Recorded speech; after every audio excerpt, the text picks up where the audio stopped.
Hello friends, दिग्गज academy के online platform पर आपका हार्दिक अभिनंदन है। फोर्थ ग्रेड जो भर्ती परीक्षा 2025 सितंबर में प्रस्तावित है, उसके रिगार्डिंग जो है एक साइंस का जो टॉपिक है मेटल एंड नॉन मेटल, धातु और अधातु, उसके बारे में आज हम इस क्लास के अंदर डिस्कस करने वाले हैं। यहाँ से जो है एक या दो क्वेश्चन जो है बनना संभावित हैं।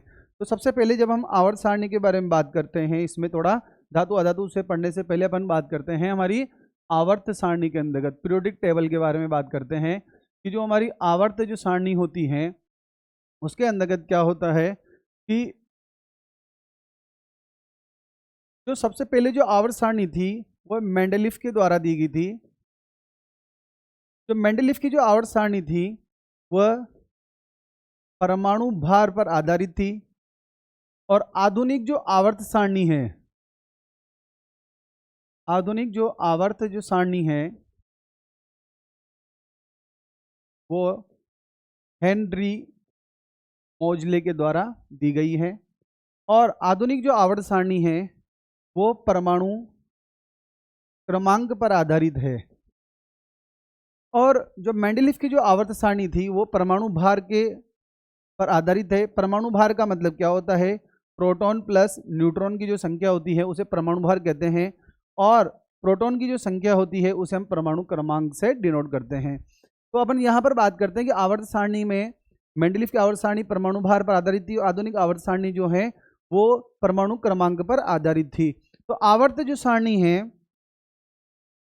जो आवर्त सारणी है उसमें क्या होते हैं? देखो, 7 तो आवर्त होते हैं और 18 क्या होते हैं? वर्ग होते हैं।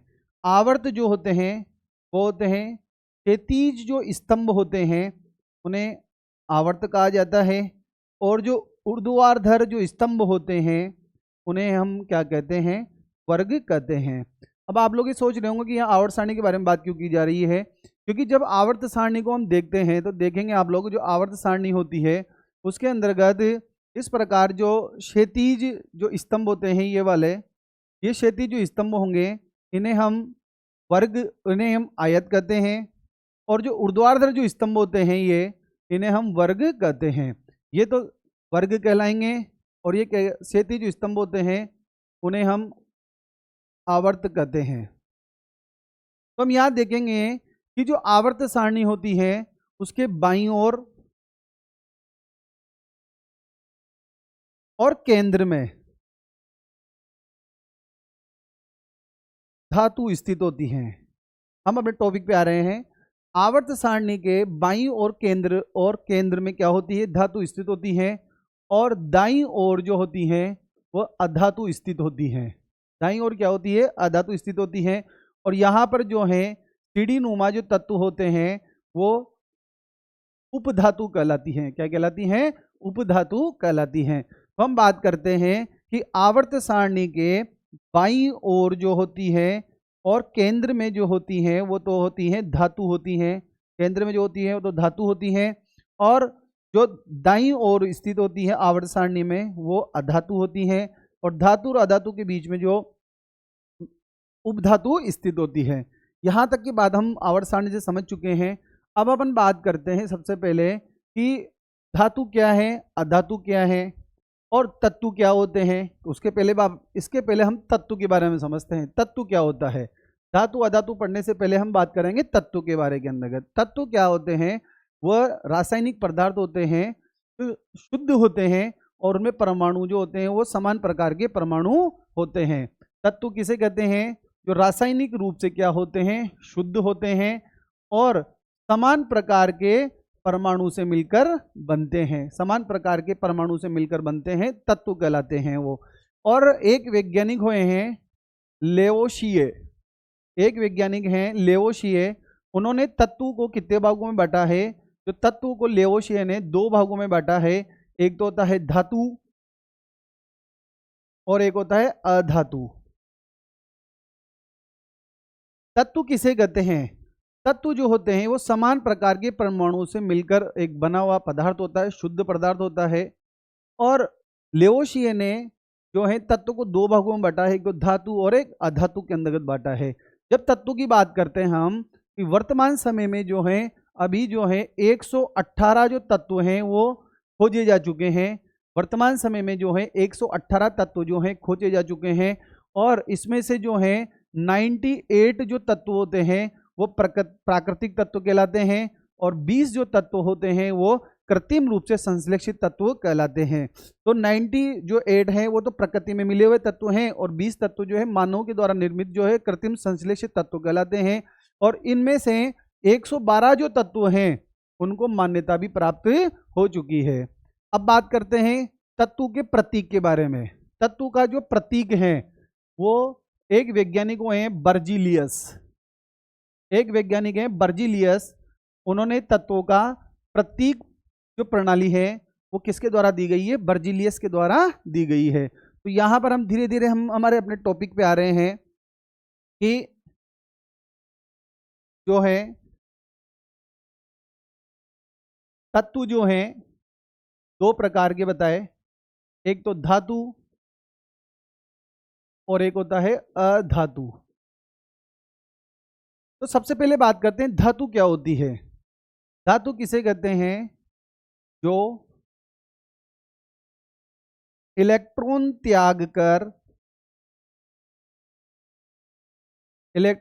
कर धनायन बनाते हैं।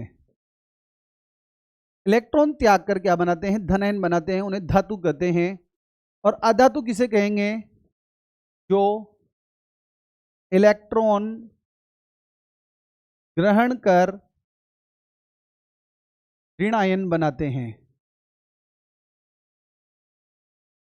जैसे अपन बात करें, जैसे सोडियम, सोडियम का परमाणु क्रमांक कितना होता है? 11 होता है।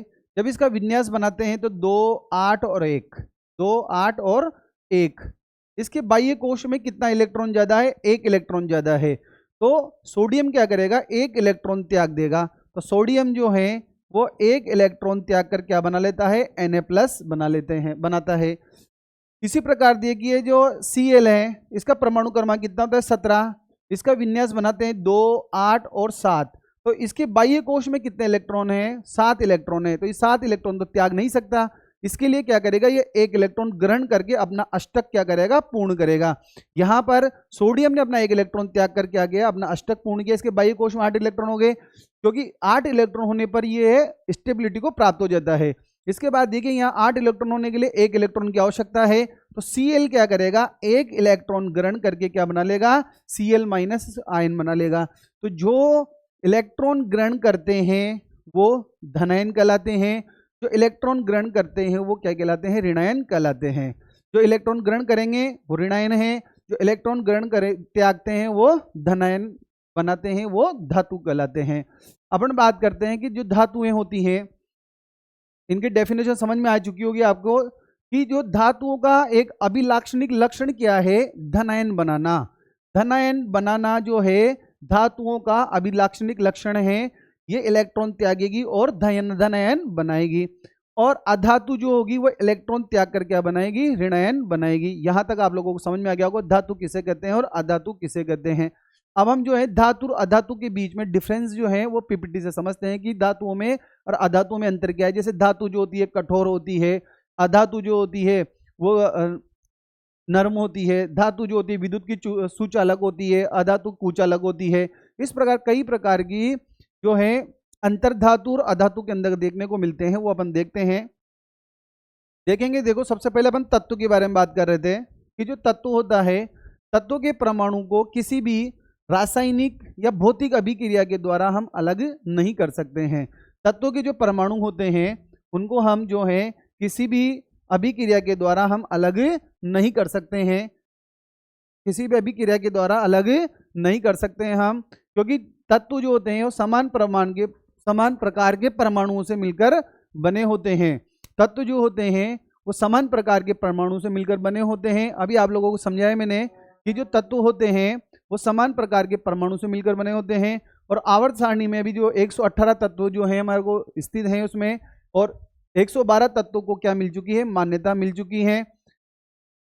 118 तत्वों में मैंने आपको समझाया कि 112 जो तत्व हैं, 118 में से 112 को तो मान्यता मिल चुकी है, और 98 जो तत्व होते हैं वो प्राकृतिक तत्व हैं, और जो 20 जो तत्व हैं वो हैं कृत्रिम रूप से संश्लेषित तत्व हैं। इस प्रकार जो है 1 से 18 तत्व हैं। धातु तत्वों की जो संख्या है वो 90 है, अधातु तत्वों की संख्या 21 है, और उपधातु कितनी है? 7 है।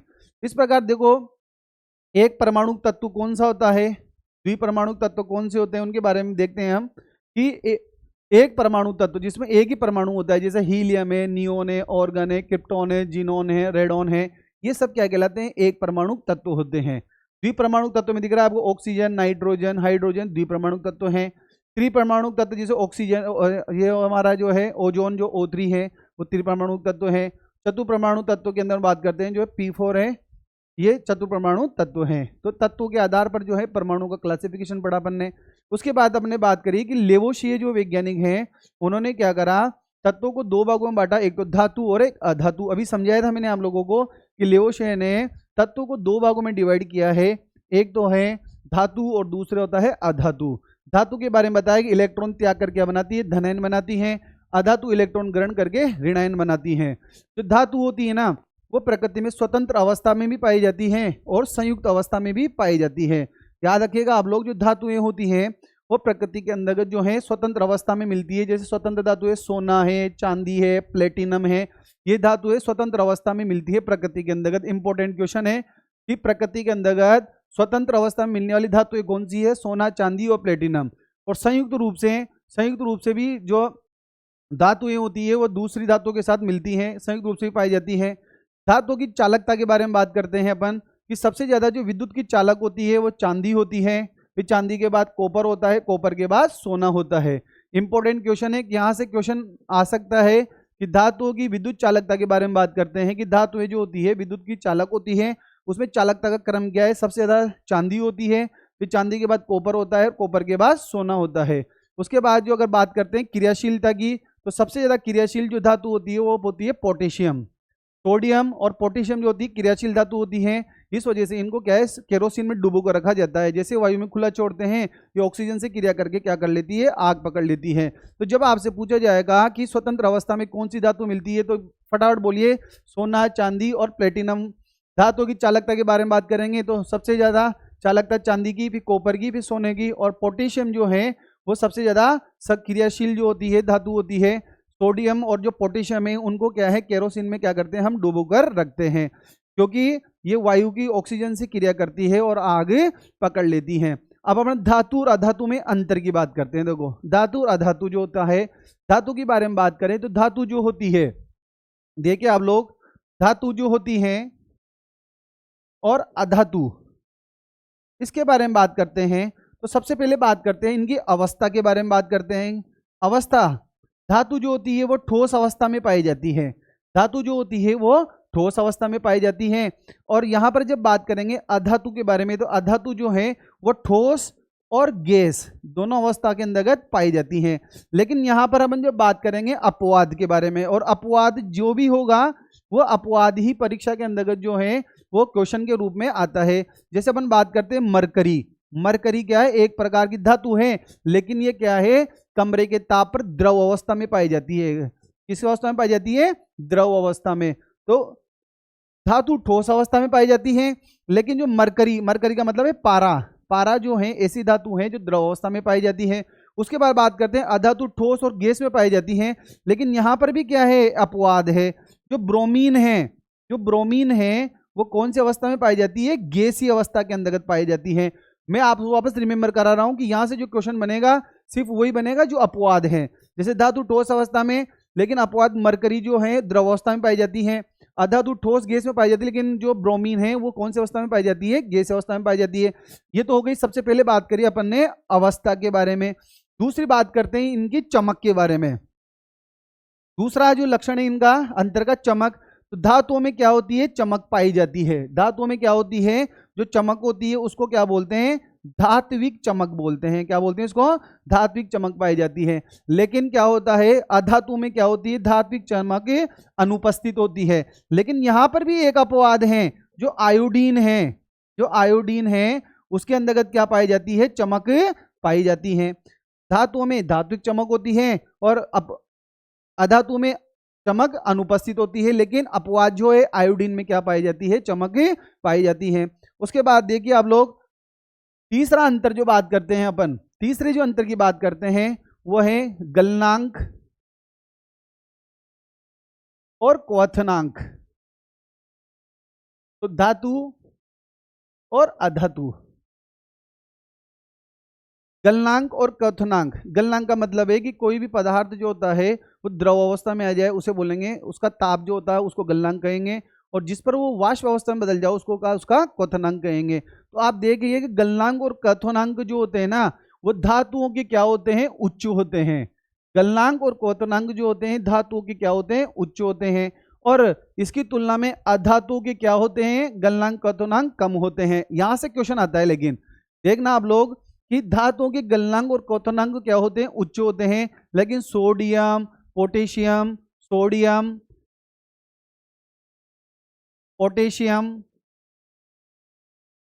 और गैलियम, इनके गलनांक और क्वथनांक क्या होते हैं, कम होते हैं। ये अपवाद है इसका, याद रखना आप लोग कि गलनांक और क्वथनांक धातुओं के उच्च होते हैं, लेकिन सोडियम और पोटेशियम और गैलियम का गलनांक और क्वथनांक क्या होता है, कम होता है। और गैलियम तो ऐसी धातु होती है जो कम, अगर हथेली पे रखें उसे तो वो किस में आ जाती है, द्रव अवस्था में आ जाती है, याद रखने वाली बात है।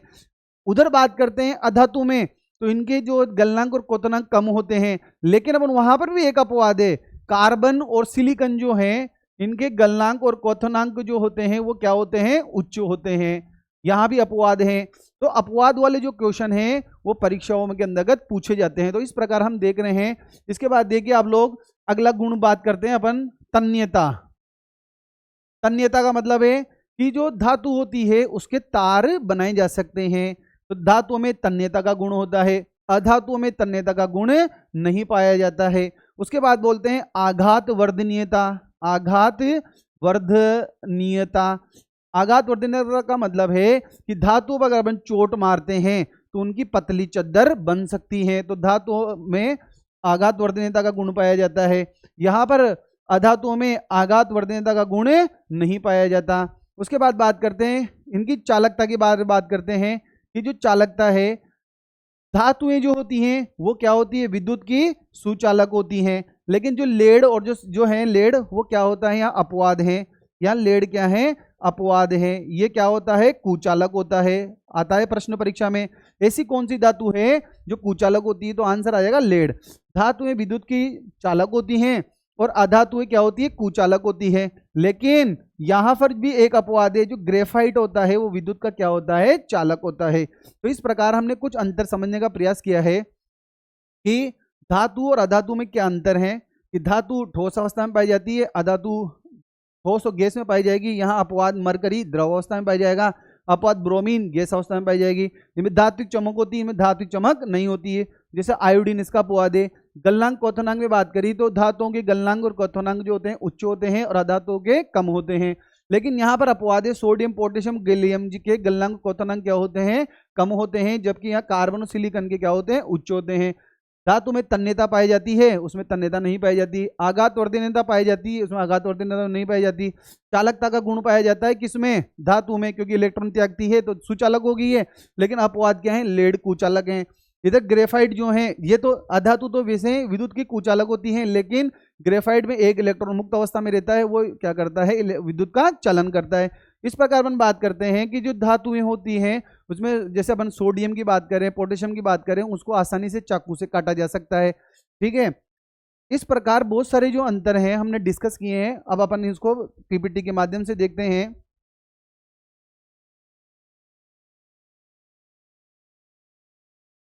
देखिए आप लोग, धातु और अधातु के अंतर्गत क्या क्या अंतर हैं, यहां से क्वेश्चन अवश्य बनेगा। आप देखना, अवस्था की बात करें, धातु कमरे के ताप पर ठोस अवस्था में पाई जाती हैं। ये ठोस और गैस अवस्था में पाई जाती हैं। यहाँ पर अपवाद मरकरी कमरे के ताप पर क्या होती है, द्रव अवस्था में पाई जाती है। अपवाद जो है ब्रोमीन जो है कौन सी अवस्था में पाई जाएगी, गैसीय अवस्था में पाई जाएगी।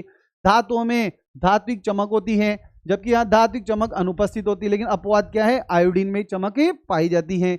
उसके बाद देखेंगे गलनांक और क्वथनांक। गलनांक का मतलब है वो एक न्यूनतम टेम्परेचर जिसके ऊपर कोई भी धातु जो होती है तो कोई पदार्थ जो होता है वो द्रवावस्था में बदलता है और उससे गलनांक कहेंगे, जो वाष्प में बदलता है उसको उसका क्वथनांक कहेंगे। तो इनके गलनांक और क्वथनांक क्या होते हैं? उच्च होते हैं। किसके? धातुओं के।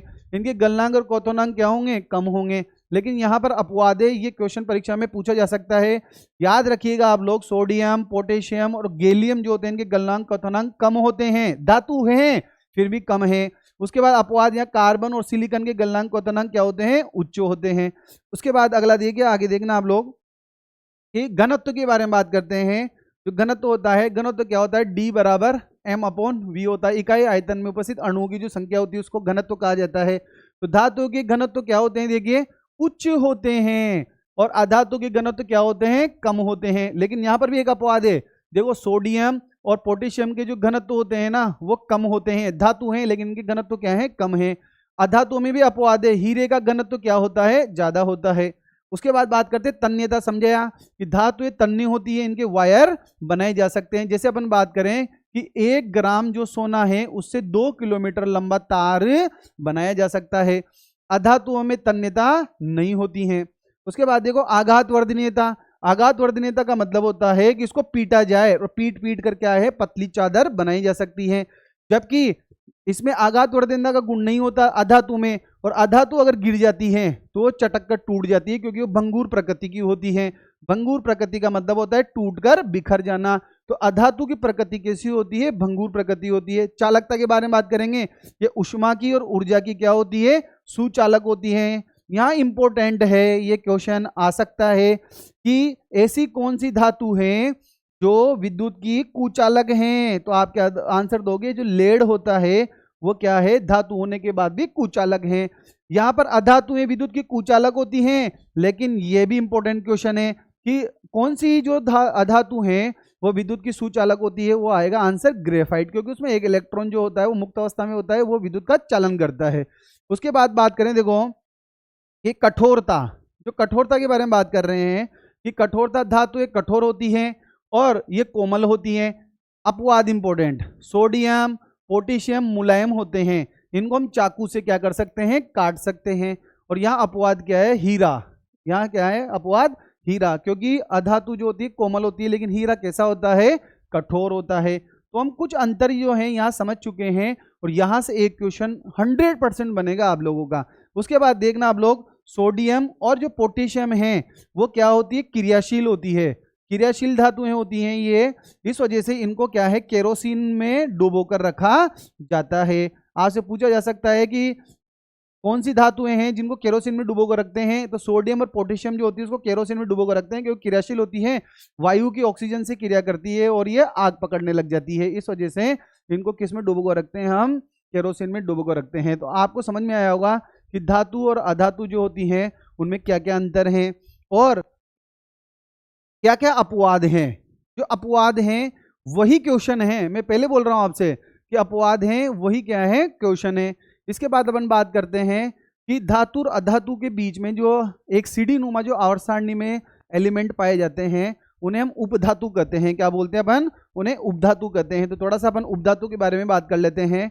कुछ तत्व ऐसे होते हैं जिनमें धातु के और अधातु के दोनों के गुण पाए जाते हैं, धातु के भी और अधातु के भी गुण पाए जाते हैं, उन्हें हम उपधातु कहते हैं। जैसे बोरॉन है, सिलिकॉन है, जर्मेनियम है, आर्सेनिक है, एंटीमनी है, टेलुनियम है, पोलोनियम है, एस्टेटिन है। इस प्रकार जो है ये उपधातु कहलाती है। इसके अंतर्गत जो है धातु और अधातु के गुण पाए जाते हैं। थोड़ा सा वो धातुओं के सामान्य गुण अभी हमने डिस्कस करें, थोड़ा सा एक बार पढ़ लेते हैं। इलेक्ट्रॉन त्याग कर धनायन बनाती है, बिल्कुल सही बात है। धनायन जो होते हैं वो आधात्विक तत्वों ऋणायनों से संयुक्त होकर क्या बनाते हैं? यौगिक बनाते हैं। जैसे सोडियम ने एक इलेक्ट्रॉन त्याग करा, Na+ बना लिया, और वो आधात्विक तत्व Cl से क्रिया करके क्या बना लेगा? NaCl का यौगिक बना लेगा। ये बात समझ में आई होगी कि धातु इलेक्ट्रॉन त्याग कर धनायन बनाती है, फिर धनायन जो होता है आधात्विक तत्वों के ऋणायन से क्रिया करके क्या बनाती है? यौगिक बनाती है। उसके बाद देखो धनायन बनाने की प्रवृत्ति धातुओं का इंपॉर्टेंट बताया मैंने, अभिलाक्षणिक गुण होता है। धनायन बनाना धातुओं का अभिलाक्षणिक गुण होता है। धातुओं की उच्च विद्युत चालकता, ताप चालकता होती है, धात्विक चमक होती है, आघात वर्धनीयता होती है, परमाणु निश्चित संरचना में होते हैं, इलेक्ट्रॉन त्याग कर धनायन बनाते हैं, और 2 या 2 से अधिक धातुएं मिलकर क्या बनाती है? मिश्र धातुएं बनाती हैं।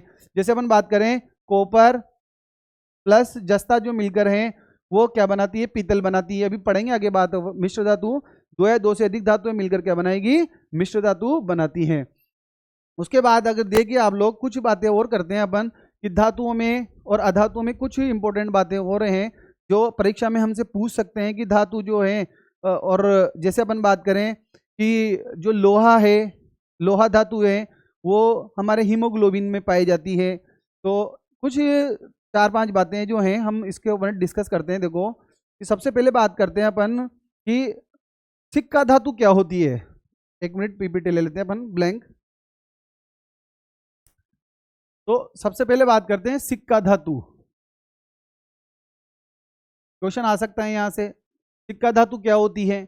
आप लोगों को पता है जो है सोना, चांदी और तांबा, ये क्या कहलाती है, सिक्का धातु कहलाती है। क्या कहलाती है, सिक्का धातु कहलाती है। उसके बाद देखिए आप लोग सिक्का धातु के बाद बात करते हैं अपन कि वाष्पशील धातु। वाष्पशील धातु जो होती है वो जस्ता है, कैडमियम है और मरकरी है। ये क्या होती है, वाष्पशील धातु होती है। दूसरी दो धातु कौन सी है, वाष्पशील धातु। वाष्पशील धातु में कौन कौन सी है बताया मैंने आपको, एक तो जस्ता, एक पारा और कैडमियम, ये जो हैं वाष्पशील धातु कहलाती हैं। उसके बाद एक और बात ये आप लोगों ने देखा होगा कि जो गाड़ियों के जो नंबर प्लेट होते हैं और आजकल जो हैं जो अपने हाईवे पर जो क्या बोलते हैं मवेशी होते हैं, उनके सींगों पर जो है रेडियम जो है उसकी प्लेट जो टेप लगा दी जाती है धातु की, ताकि वो दूर से ही प्रकाश पड़ते ही वो चमकने लग जाती है। तो गाड़ियों की नंबर प्लेट, गाड़ियों की नंबर प्लेट, उस पर कौन सी धातु जो होती है उसकी प्लेट होती है वो रेडियम की होती है। किसकी होती है, रेडियम धातु की होती है। तो ये कुछ इंपॉर्टेंट क्वेश्चन है जो परीक्षा में आपसे एन के एन प्रकार किसी भी प्रकार पूछ सकते हैं। इसके बाद ये के लिए रणनीतिक धातु। रणनीतिक धातु के बारे में बात करते हैं। रणनीतिक धातु, रणनीतिक धातु जो है वो टाइटेनियम को कहते हैं। किसको कहते हैं, टाइटेनियम को कहा जाता है, क्योंकि इससे अस्त्र और शस्त्र बनाए जाते हैं। जो वेपन्स जो होते हैं, अस्त्र और शस्त्र जो हैं, अस्त्र और जो शस्त्र हैं वेपन्स बनाने में किसका उपयोग किया जाता है, टाइटेनियम का उपयोग किया जाता है। और यूरेनियम जो होता है उसे आशा की धातु कहा जाता है। क्या बोलते हैं, यूरेनियम को आशा की धातु कहते हैं। यूरेनियम जो होता है उसे हम आशा की धातु कहते हैं, क्योंकि आपको पता है कि आणविक जो खनिज से प्राप्त होने वाली धातु है जो एटॉमिक जो रिएक्टर होते हैं उनमें काम आती है। तो इसको बोलते हैं आशा की धातु, क्योंकि इससे जो है परमाणु ईंधन प्राप्त किया जाता है। उसके बाद देखो सबसे हल्की धातु, आप नोट करते जाना इनको, सबसे हल्की धातु। सबसे हल्की धातु बताइए आप लोग, सबसे हल्की धातु जो है, सबसे हल्की धातु जो होती है लिथियम है। सबसे हल्की जो धातु है वो है लिथियम, सबसे हल्की धातु है लिथियम। इसी प्रकार सबसे भारी धातु के बारे में बात करेंगे तो वह है ओस्मियम। सबसे भारी धातु ओस्मियम है। और सबसे जो हल्की धातु है वो लिथियम है। और सबसे कठोर की बात करें अपन, सबसे कठोर धातु तो वो है प्लेटिनियम। कौन सी होती है, प्लेटिनियम होती है।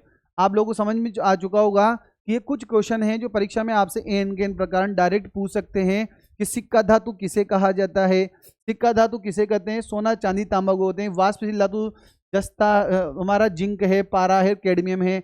गाड़ियों की नंबर प्लेट में रेडियम की धातु की प्लेट होती है जिसे दूर से ही चमकने लगती है वो। रणनीतिक धातु टाइटेनियम है, क्योंकि अस्त्र शस्त्र इससे बनाए जाते हैं।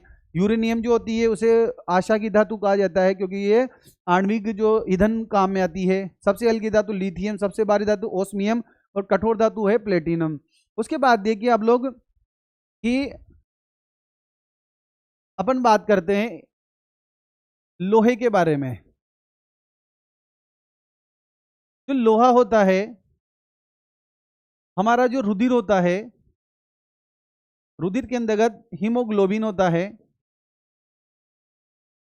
हीमोग्लोबिन के अंतर्गत जो है लोहा जो है वो Fe+2 अवस्था के अंतर्गत पाया जाता है। क्वेश्चन आता है ये कि जो लोहा जो है धातु वह हीमोग्लोबिन जो रक्त में कौन सी अवस्था में पाया जाता है, Fe+2 अवस्था में पाया जाता है।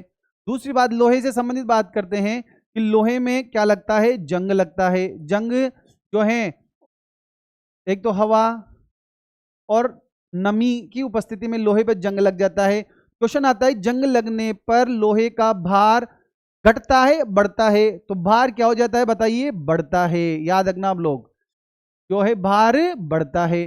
जंग लगने पर लोहे का भार क्या हो जाता है? बढ़ जाता है।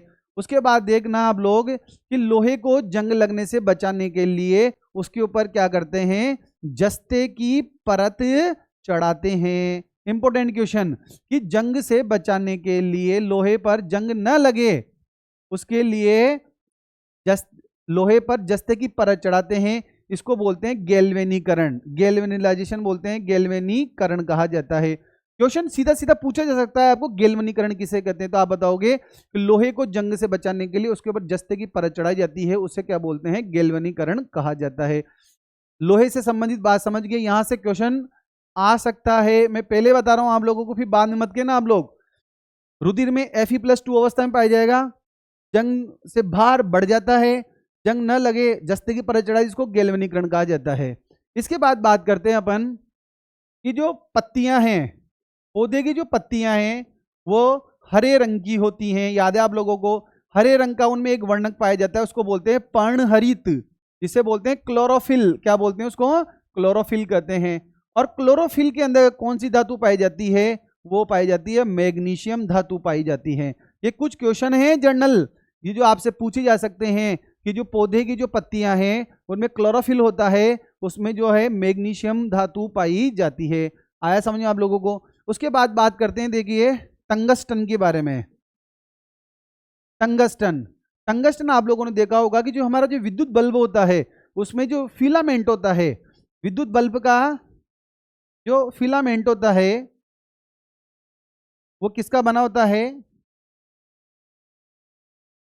विद्युत बल्ब का जो तंतु होता है वो किसका बना होता है? टंगस्टन का। क्योंकि टंगस्टन ऐसी धातु है जिसका जो गलनांक होता है वो 3500 डिग्री जो है इसका गलनांक होता है। इसका जो गलनांक है 3500 डिग्री सेल्सियस होता है। इस वजह से टंगस्टन जो है धातु का उपयोग विद्युत बल्ब के फिलामेंट बनाने में इसका उपयोग किया जाता है। क्वेश्चन ये सब परीक्षा में पूछे जा चुके हैं कि विद्युत बल्ब का फिलामेंट किस धातु का बना होगा, तो हम आंसर दे देंगे विद्युत बल्ब का जो फिलामेंट होता है वो किससे बनता है? बताइए फटाफट आप लोगों को। टंगस्टन से बनता है। उसके बाद बात करते हैं कि कैल्शियम, कैल्शियम कहाँ कहाँ पाया जाता है बताओ? कैल्शियम हमारे हड्डियों में पाया जाता है, हड्डियों में होता है, दांत में होता है, इसके और किस में होता है? जो हमारा दूध है हम पीते उसमें होता है। इसके अंतर्गत कैल्शियम पाया जाता है। हड्डियों में किसकी मात्रा होती है? कैल्शियम की मात्रा होती है। उसके बाद बात करते हैं कि सर्वाधिक अपचायक जो धातु होती हैं, सर्वाधिक अपचायक जो धातु होती हैं, याद रखिएगा आप लोग, ये क्वेश्चन परीक्षा में पूछा गया है। सर्वाधिक अपचायक जो धातु होती है वो कौन सी होती है? तो हम आंसर देंगे लिथियम। सर्वाधिक अपचायक जो धातु होती है वो कौन सी होती है? लिथियम होती है। उसके बाद यहां से बाद एक और बात करते हैं, देखिए आप लोग कि जो धातु जो होती है ना वो ऑक्सीजन से क्रिया करके क्या बनाएगी? ऑक्साइड। ऑक्सीजन से क्रिया करके क्या बनाती है? ऑक्साइड बनाती है। तो धातु के ऑक्साइड जो होते हैं वो क्षारीय प्रकृति के होते हैं। यहां से क्वेश्चन आता है धातु के ऑक्साइड कैसे होते हैं? क्षारीय प्रकृति के होते हैं। उसके बाद अ से अधातु, और अधातु के जो ऑक्साइड होते हैं वो अम्लीय प्रकृति के होते हैं। कौन सी प्रकृति के होते हैं? अम्लीय प्रकृति के होते हैं। तो यहां से क्वेश्चन बनेगा आपके कि धातुएं हैं जो ऑक्सीजन से क्रिया करके ऑक्साइड बनाती है, तो धातु के ऑक्साइड कौन सी प्रकृति के होते हैं? क्षारीय प्रकृति के होते हैं। और अधातु जो हैं उनके ऑक्साइड अम्लीय प्रकृति के होते हैं। याद रखिएगा आप लोग। उसके बाद देखो Al2O3 और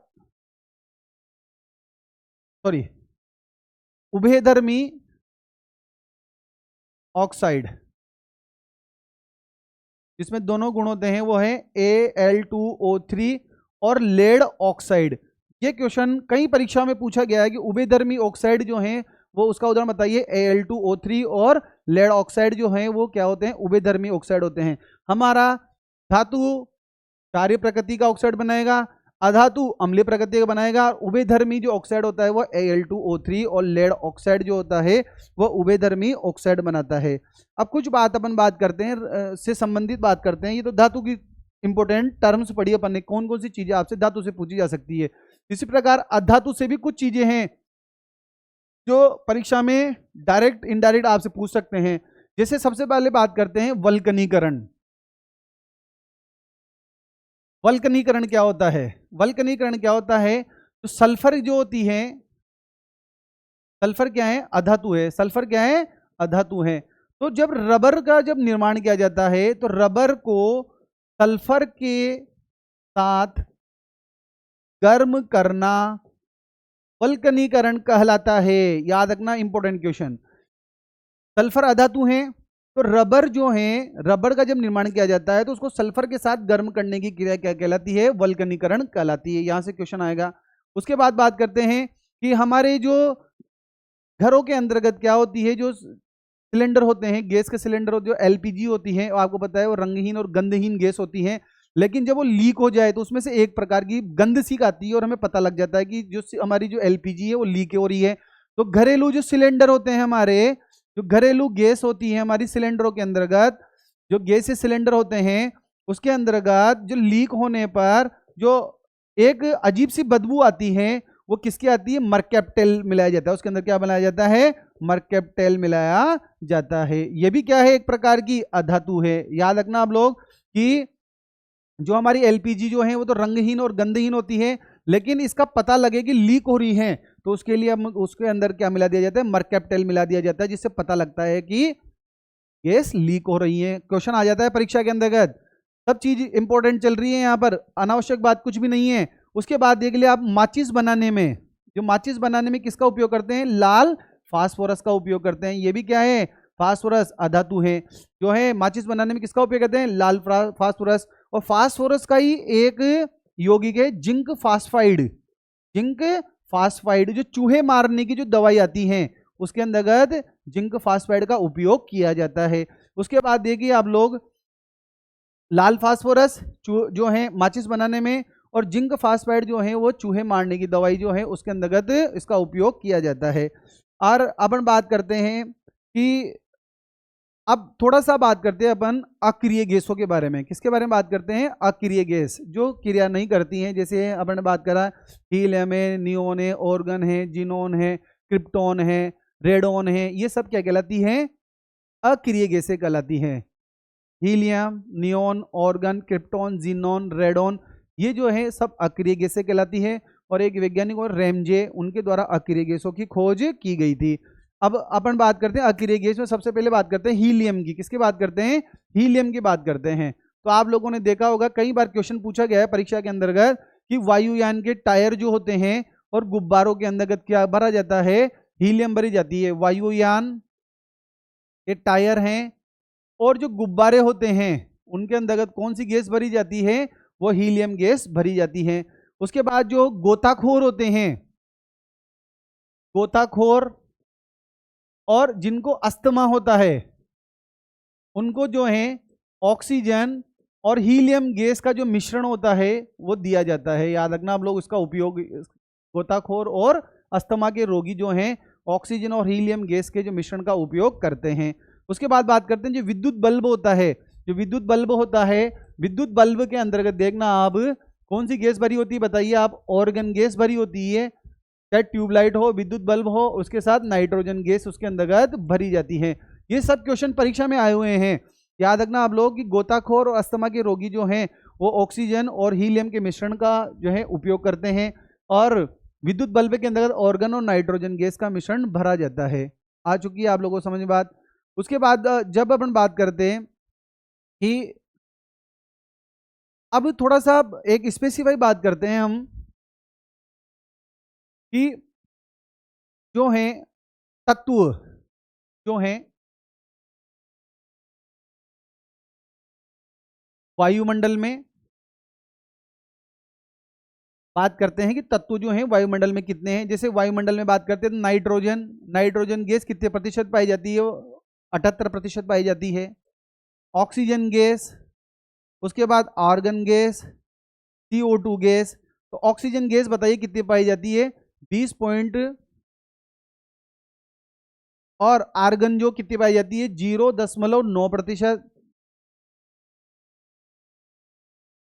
और कार्बन डाइऑक्साइड 0.03% जो होती हैं वो गैस पाई जाती है। तो वायुमंडल में जो तत्व जो होते हैं उनका प्रतिशत बात करें तो नाइट्रोजन 78%, ऑक्सीजन 20.9%, ऑर्गन 0.9% और CO2 है वो 0.03% पाई जाती हैं। पृथ्वी की सतह के बारे में बात करते हैं। पृथ्वी की भूपर्पटी पर बात करें तो सबसे ज्यादा क्या पाई जाती है? ऑक्सीजन। सबसे ज्यादा क्या पाई जाती है? ऑक्सीजन पाई जाती है। ऑक्सीजन के बाद क्या पाई जाती है? सिलिकॉन पाई जाती है। ऑक्सीजन के बाद क्या पाई जाएगी? सिलिकॉन है। सिलिकॉन के बाद एल्यूमिनियम है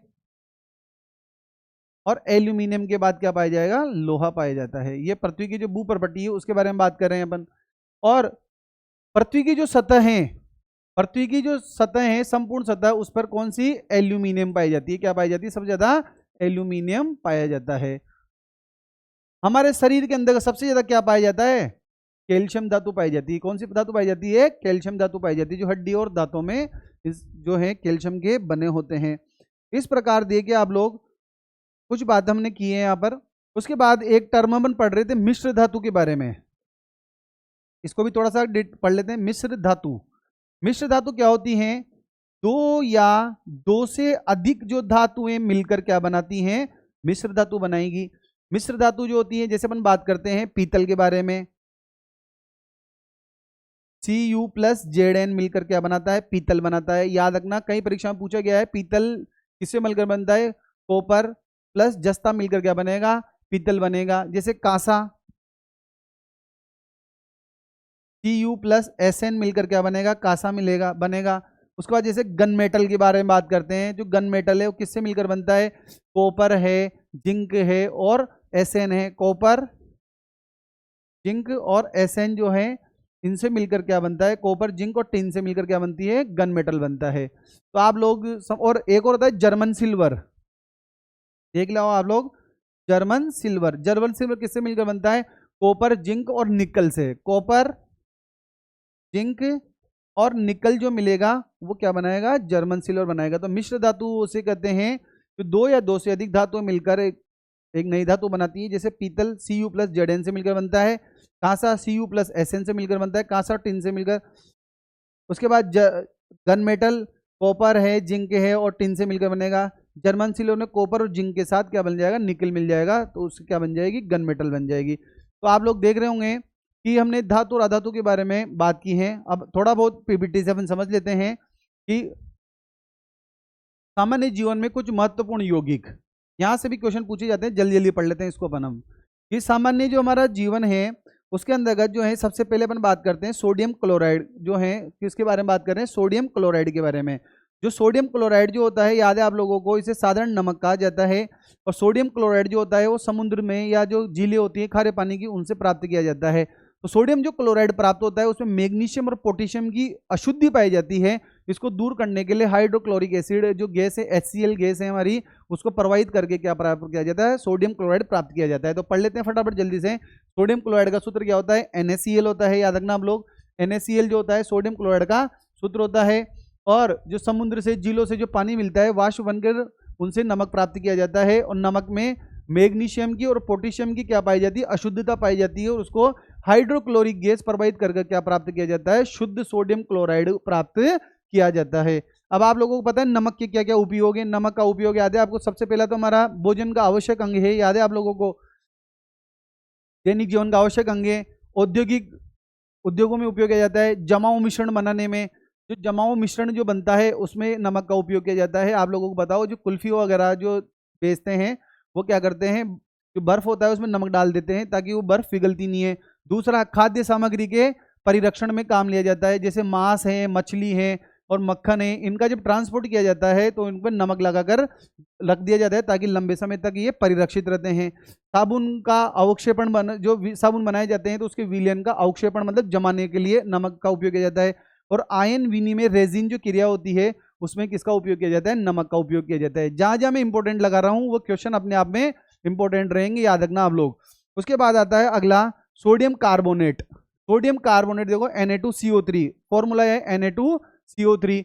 ये एक सफेद क्रिस्टलीय ठोस होता है और इसको क्या बोलते हैं? सोडियम कार्बोनेट को कपड़े धोने का सोडा कहा जाता है। याद रखना आप लोग, Na2CO3 को क्या कहा जाता है? कपड़े धोने का सोडा कहा जाता है। और इसके अंदर के देखो Na2CO3 और इसके साथ 10 जल के अणु पाए जाते हैं। निर्जल सोडियम कार्बोनेट को सोडा एश कहते हैं और जलीय विलयन कौन सी प्रकृति का होता है? इसका क्षारीय प्रकृति का होता है। तो सोडियम जो कार्बोनेट है उसके उपयोग देख लिए फटाफट आप लोग बताइए कि कांच बनाने में, सोडियम सिलिकेट बनाने में, कागज उद्योग में, बोरेक्स हाइपो बैंकिंग पाउडर बनाने में इसका उपयोग किया जाता है। उसके बाद ये वाला इंपॉर्टेंट है, याद रखना, ये क्वेश्चन आ सकता है परीक्षा में कि गलन मिश्रण जो है बनाने में किसका उपयोग किया जाता है? सोडियम कार्बोनेट और पोटेशियम कार्बोनेट जो है मिलकर क्या बनाते हैं? गलन मिश्रण बनाते हैं। क्वेश्चन आएगा परीक्षा में कि गलन मिश्रण किसे कहेंगे, तो आप कहोगे कि सोडियम कार्बोनेट और पोटेशियम कार्बोनेट जो होते हैं वो मिलकर क्या बनाते हैं? गलन मिश्रण बनाते हैं। आगे बात करते हैं, पानी को मृदुकरण में इसका उपयोग किया जाता है। तो सोडियम कार्बोनेट को क्या बोला जाता है? कपड़े धोने का सोडा। याद रखना है, कपड़े धोने के सोडे का सूत्र पूछ सकते हैं डायरेक्ट, Na2CO3। उसके बाद यहां से पूछ सकते हैं कि गलन मिश्रण किसके द्वारा बनता है? सोडियम कार्बोनेट पोटेशियम कार्बोनेट के द्वारा गलन मिश्रण बनता है। अगला देखिए आप लोग, सोडियम बाइकार्बोनेट। इसमें कंफ्यूज नहीं होना है, सोडियम कार्बोनेट और सोडियम बाइकार्बोनेट। यहाँ आ रहा है पाई आ रहा है यहाँ पर, मतलब जो अपन जो बाटी वगैरह, ये जो बेकिंग उद्योग होते हैं जिसमें डबल रोटी वगैरह बनते हैं, उसमें इसका उपयोग करते हैं सोडियम बाइकार्बोनेट। यहाँ फॉर्मूला है NaHCO3।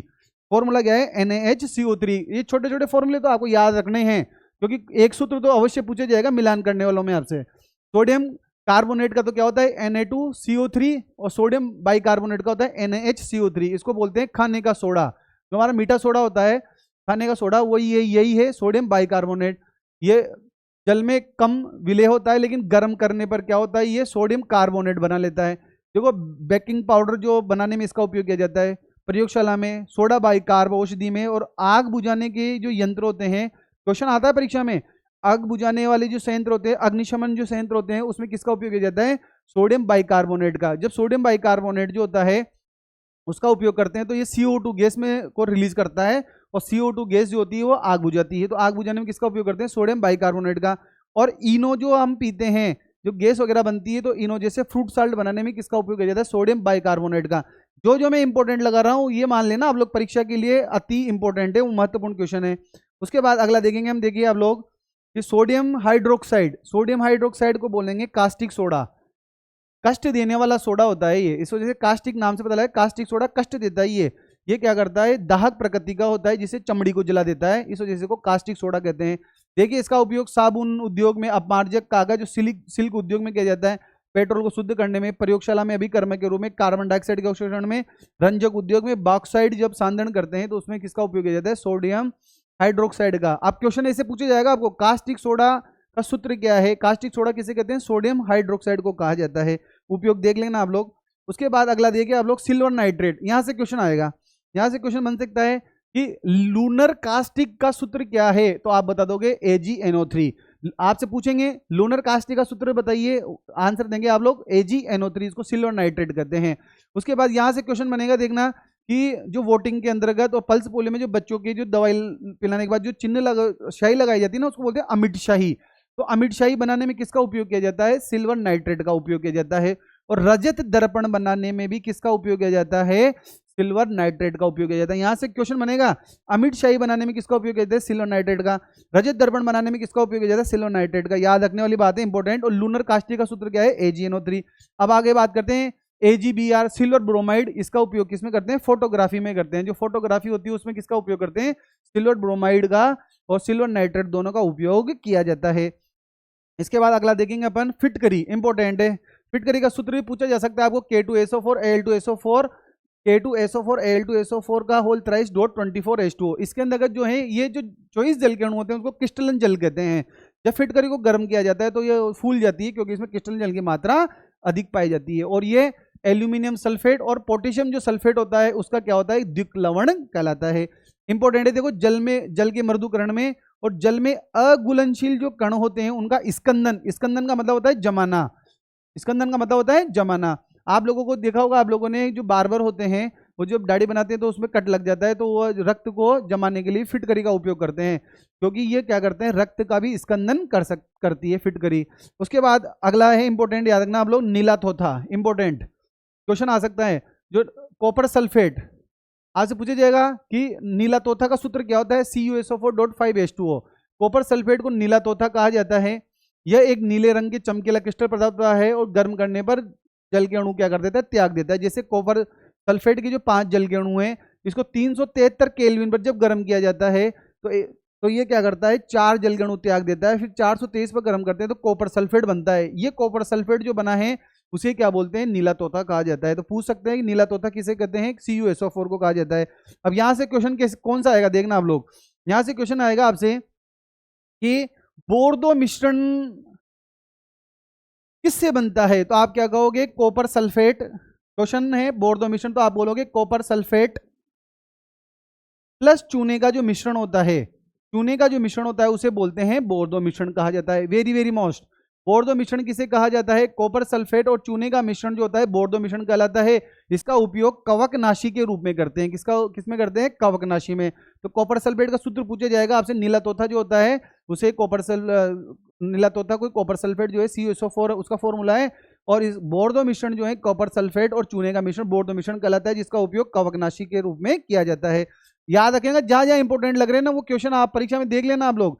अब उसके बाद बात करते हैं अधातुओं के महत्वपूर्ण कुछ यौगिक। जैसे अपन बात करते हैं ओजोन के बारे में। ओजोन का फॉर्मूला क्या होता है, O3। जब ओजोन की जब अभिक्रिया कराई जाती है तो ये नवजात ऑक्सीजन देता है, O देता है।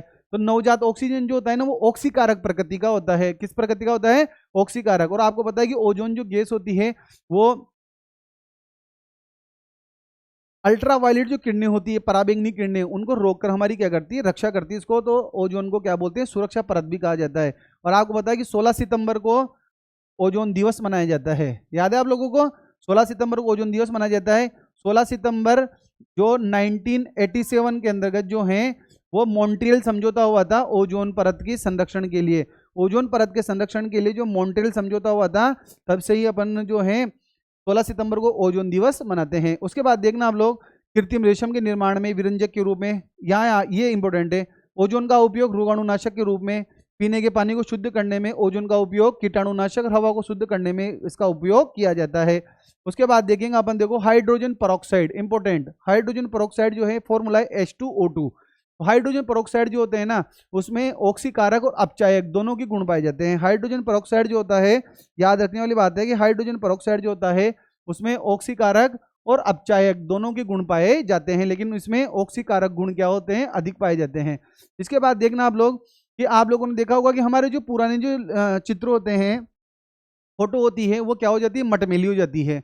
क्या हो जाती है, मटमेली, क्योंकि उसमें जो लेड होता है ना वो वायु से क्रिया करता है और वायु से क्रिया करके लेड सल्फाइड बना लेता है। इस वजह से हमारे जो पुराने जो फोटो होती है वो क्या हो जाती है, मटमेली हो जाती है।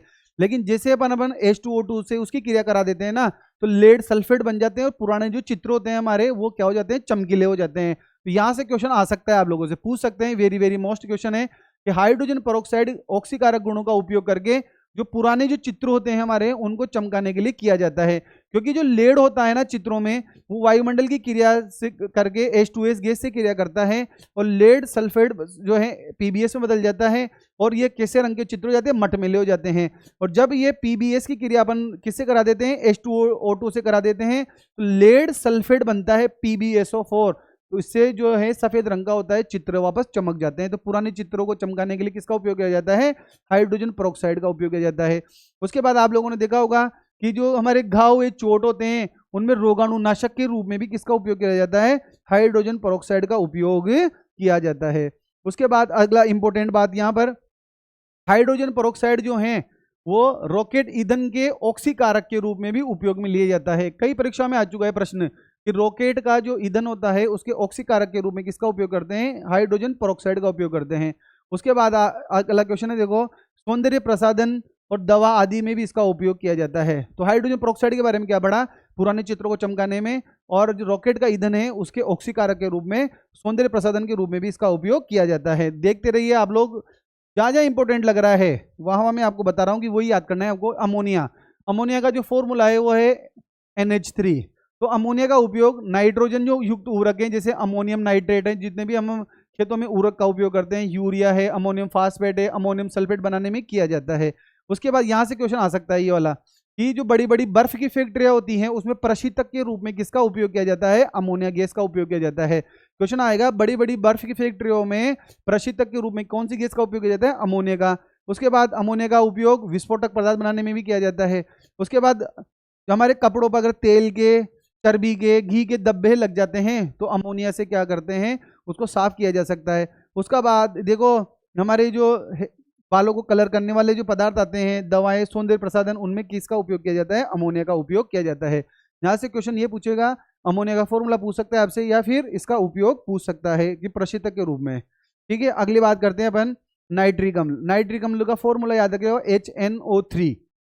नाइट्रिक अम्ल का फॉर्मूला क्या है, HNO3। नाइट्रिक अम्ल एक ऑक्सीकारक तीव्र अम्ल होता है। देखो नाइट्रिक अम्ल का उपयोग जो ऊर्वरक बनाने में करते हैं, यहां से ये क्वेश्चन आएगा, ये इंपॉर्टेंट है कि विस्फोटक जो पदार्थ होते हैं, जो आतिशबाजी होती है, उसमें नाइट्रेट बनाने में इसका उपयोग किया जाता है नाइट्रिक अम्ल का। जैसे शोरा है, ट्राई नाइट्रोग्लिसरीन है, TNT, ट्राई नाइट्रोटॉलुइन है, इसको बनाने में किसका उपयोग किया जाता है, नाइट्रिक अम्ल का उपयोग किया जाता है। और क्वेश्चन ये भी पूछते हैं परीक्षा में, शोरे का तेजाब किसे कहते हैं, सीधा सा क्वेश्चन है, शोरे का तेजाब किसे कहते हैं, नाइट्रिक अम्ल को। और नाइट्रिक अम्ल का फॉर्मूला आप भी पूछ सकते हैं HNO3।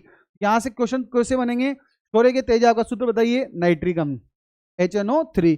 आज से पूछ सकते हैं विस्फोटक पदार्थ जो हैं वो नाइट्रोग्लिसरीन और TNT, ट्राई नाइट्रोटॉलुइन बनाने में, ये तो पूछा गया है प्रश्न परीक्षा में, TNT बनाने में किसका उपयोग करते हैं, नाइट्रिक अम्ल का उपयोग करते हैं।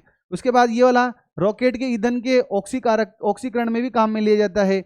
उसके बाद गंधक का जो अम्ल होता है H2SO4, उसको बनाने में भी इसका उपयोग किया जाता है। अगला देखते हैं अपन, अगला देखो गंधक का अम्ल। गंधक अम्ल का फॉर्मूला आज से पूछ सकते हैं, गंधक के अम्ल का फॉर्मूला क्या है, H2SO4। H2SO4 गंधक का अम्ल जो है उसको बोलते हैं सल्फ्यूरिक अम्ल। क्या बोलते हैं इसको, सल्फ्यूरिक अम्ल। इसका उपयोग देखना इंपॉर्टेंट है, क्या इंपॉर्टेंट है इसमें देखेंगे हम। एक तो हाइड्रोक्लोरिक अम्ल, नाइट्रिक अम्ल और उर्वरक बनाने में करते हैं, पेट्रोल के शुद्धिकरण में, रंजक बनाने में, धातुकर्म में, और बैटरियों के अंदर इसका उपयोग किया जाता है। इंपॉर्टेंट है, याद रखना, बैटरी में H2SO4 का उपयोग किया जाता है। उसके बाद देखना कि सल्फ्यूरिक जो अम्ल होता है, जो सल्फ्यूरिक अम्ल है, उसका उपयोग बहुत सारे उद्योगों में किया जाता है, इसको अम्लों का राजा कहा जाता है। यहां से क्वेश्चन बन सकता है कि अम्लों का राजा किसे कहते हैं, H2SO4। सल्फ्यूरिक अम्लों को क्या बोलते हैं, अम्लों का राजा कहा जाता है। उसके बाद अगला बात करते हैं हाइड्रोक्लोरिक अम्ल। हाइड्रोक्लोरिक अम्ल के बारे में बात करते हैं, तो इसको हाइड्रोक्लोरिन जो अम्ल होता है उसे नमक का तेजाब कहते हैं। तो डायरेक्ट क्वेश्चन पूछेगा नमक का तेजाब किसे कहते हैं, तो आप बोलोगे हाइड्रोक्लोरिक अम्ल को। आज से पूछेगा नमक का तेजाब किसे कहते हैं, तो आप बोलोगे डायरेक्ट हाइड्रोक्लोरिक अम्ल को नमक का तेजाब कहते हैं। इसका उपयोग देखिए, यहां से क्वेश्चन आएगा, ये इंपॉर्टेंट है, वेरी वेरी मोस्ट कि हाइड्रोक्लोरिक अम्ल के 3 भाग और जो नाइट्रिक अम्ल है उसका 1 भाग मिलकर जो है एक्वारेजिया बनाते हैं। क्या बनाते हैं, एक्वारेजिया बनाते हैं। क्वेश्चन 100% आ सकता है।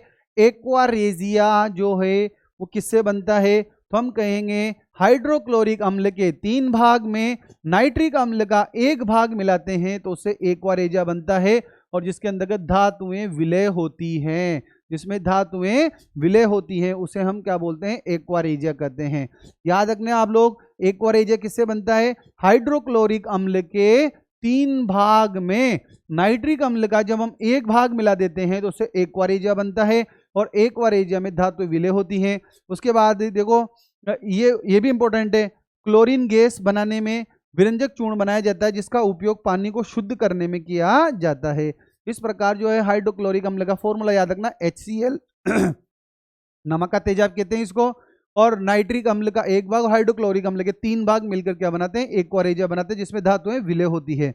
अगला देखिए आप लोग, अमोनियम क्लोराइड। यहां से सीधा सा क्वेश्चन क्या पूछेगा आपसे, याद है, नोसादर का सूत्र बताइए, NH4Cl अमोनियम क्लोराइड। क्वेश्चन कैसे पूछेगा, नोसादर जो है किसे कहते हैं, तो बोलेंगे अमोनियम क्लोराइड को क्या बोलते हैं, नोसादर कहा जाता है। क्या बोलते हैं, नोसादर। तो इसका उपयोग क्या कहाँ किया जाता है, जो हमारे बर्तन होते हैं उन पर जब कलई करते हैं तो जो सोल्डरिंग की जाती है वहां पर इसका उपयोग किया जाता है। अमोनियम क्लोराइड से सोल्डरिंग पदार्थ बनाए जाते हैं और बर्तनों पर कलई में उपयोग में लिया जाता है। उसके बाद इसका जो उपयोग है बैटरी में किया जाता है, कपड़ों को रंगने में, औषधि के रूप में, प्रयोगशाला में कर्म के जो सबसे ज्यादा उपयोग है, इंपॉर्टेंट जो परीक्षा में आ सकता है वो यही है कि अमोनियम जो क्लोराइड होता है उसे ही नोसादर कहा जाता है। फॉर्मूला है NH4Cl, सोल्डरिंग पदार्थ बर्तनों पर कलई करने के लिए। अब अगला इंपॉर्टेंट है विरंजक चूर्ण। विरंजक चूर्ण का फॉर्मूला पूछते हैं परीक्षा के अंतर्गत, याद रखना आप लोग कि विरंजक जो चूर्ण है उसका फॉर्मूला आपसे पूछा जा सकता है कि विरंजक चूर्ण जो है वो है CaOCl2। फॉर्मूला याद रखना है यहां पर आपको, विरंजक चूर्ण जो है उसका फॉर्मूला क्या है, CaOCl2। पूछा गया है परीक्षा में पहले भी कि विरंजक चूर्ण का फॉर्मूला क्या है, CaOCl2। तो विरंजक जो चूर्ण होता है उसमें क्लोरीन गैस होती है, तो पानी को शुद्ध करने के लिए इसका उपयोग सबसे ज्यादा किया जाता है। और तो उपयोग देख लेंगे ना आप लोग, विरंजक, उसका उपयोग विरंजक के रूप में, बुरादा से व्यंजन में, ये इंपॉर्टेंट है यहाँ से कि पीने के जो पानी होता है उसके शुद्धिकरण में, क्योंकि पानी में उपस्थित सूक्ष्म जीव जो होते हैं ना वो क्या होते हैं, विरंजक चूर्ण से नष्ट हो जाते हैं, क्योंकि इसमें CaOCl2 होता है। जब ये अपघटित होता है तो क्लोरीन गैस बदलता है, क्लोरीन गैस रिलीज करता है और जो सूक्ष्म जीव होते हैं वो नष्ट हो जाते हैं। उसके बाद अगला जो है वो है सिलिका। सिलिका मतलब SiO2। तो सिलिका प्रकृति में विभिन्न रूपों में पाई जाती है, जैसे सेंड जो होती है, बजरी और रेत अत्यधिक उपस्थित होती है। सिलिका का ही एक रूप है, इसकी कठोरता अधिक होने के कारण इसका अधिक उपयोग किया जाता है। जैसे सिलिका का उपयोग कांच बनाने में किया जाता है, इंपॉर्टेंट है, ये इंपॉर्टेंट है कि जेस्पर जो है ना एक कीमती पत्थर होता है जिसका उपयोग आभूषण बनाने में किया जाता है। किसमें किया जाता है, आभूषण। तो जेस्पर जो है वो एक सिलिका का ही एक रूप है जिसका उपयोग जो है आभूषण बनाने में किया जाता है, इंपॉर्टेंट है। उसके बाद देखना सिलिकेट बनाने में उसका उपयोग होता है, जैसे ऑप्टिकल लेंस जो होते हैं, प्रिज्म होते हैं, उनको बनाने में इसका उपयोग किया जाता है सिलिका का। उसके बाद देखना सिलिका का जो उपयोग है, यहाँ से सिलिकन बनता है और सिलिकन का उपयोग जो अर्धचालक जो ट्रांजिस्टर होते हैं उनमें किया जाता है। तो आपसे पूछा जा सकता है कि ट्रांजिस्टर में किसका उपयोग किया जाता है, सिलिकन का उपयोग किया जाता है, याद रखना ये सिलिका का एक रूप है। उसके बाद देखना यहाँ से भी इंपॉर्टेंट बात है कि सिलिका का एक रूप है किशेलगर। इसका उपयोग जो है डायनेमाइट सीमेंट बनाने में किया जाता है। किसमें किया जाता है, डायनेमाइट सीमेंट बनाने में। तो यहाँ से 2-3 क्वेश्चन इंपॉर्टेंट अच्छे लगे मेरे को कि जेस्पर जो है वो सिलिका का रूप है जिसका उपयोग आभूषण बनाने में करते हैं। सिलिका का एक रूप है सिलिकेट, जिससे जो हमारे ऑप्टिकल लेंस वगैरह है, प्रिज्म बनाने में करते हैं। सिलिका का एक रूप है सिलिकन, जिसका उपयोग जो है ट्रांजिस्टरों में जो सेमीकंडक्टर होते हैं अर्धचालक के रूप में उसका उपयोग किया जाता है। सिलिका का एक रूप है किशेलगर, जिससे डायनेमाइट सीमेंट बनाने में किया जाता है इसका उपयोग। याद रखना आप लोग, जो बातें आप लोगों को समझाई है वो बहुत ही इंपॉर्टेंट है यहाँ पर। और मानता हूं मैं कि परीक्षा में जो क्वेश्चन रहेंगे तो जो आपको पढ़ाया है ना आज उसके इर्द गिर्द ही रहेंगे कि भाई ये जो है उभयधर्मी ऑक्साइड कौन सा होता है, धातुओं के गुण कौन से होते हैं, अधातुओं के कौन से होते हैं, लोहा जो होता है वो कौन सी अवस्था में रक्त में पाया जाता है, जो सिक्का धातु किसे कहते हैं। तो इस प्रकार आप लोग देखोगे कि हमने जो है ना आज जो है धातु अधातु और बहुत सारी इंपॉर्टेंट बातें इस क्लास में की है। जो 4th ग्रेड परीक्षा है और तृतीय श्रेणी की परीक्षा है हमारी, उसके अंतर्गत एन के प्रकरण यहाँ से क्वेश्चन आएगा। तो अगले कुछ एक टॉपिक लेके आएंगे जिसमें अपन और बात करेंगे, विस्तृत चर्चा करेंगे। काफ़ी लंबी क्लास हो गई है, लेकिन मैं मानता हूँ कि यहाँ से जो चाहे शिक्षक भर्ती तृतीय श्रेणी की जो परीक्षा हो, चाहे 4th ग्रेड परीक्षा हो, चाहे जिस भी एग्जाम के अंतर्गत जो साइंस का ये टॉपिक पूछा जाएगा, यहाँ से एक क्वेश्चन बनेगा। आप लोग इसको तसल्ली से देखना और मिलते हैं अगली क्लास में। जय हिंद, जय भारत, धन्यवाद साथियों। और ज़्यादा से ज़्यादा जो आपके साथी हैं जो 4th ग्रेड की और 3rd ग्रेड तृतीय श्रेणी की तैयारी कर रहे हैं, वो उनको आप बोले हैं कि दिग्गज अकेडमी के प्लेटफॉर्म पर उचित मार्गदर्शन दिया जा रहा है और इंपॉर्टेंट क्वेश्चन भी लेके आएंगे हम लोगों के लिए। एक मैराथन लेके आएंगे जिसमें साइंस के इंपॉर्टेंट क्वेश्चन आएंगे, ज्योग्राफी के आएंगे। मतलब जो 4th ग्रेड का जैसा भी सेगमेंट आपके सिलेबस में दे रखा है उससे संबंधित जो पुरानी परीक्षाओं में और आने वाली जो महत्वपूर्ण जो क्वेश्चन होंगे वो सब आपको कराए जाएंगे। मिलते हैं अगली क्लास में साथियों। जय हिंद, जय भारत, धन्यवाद।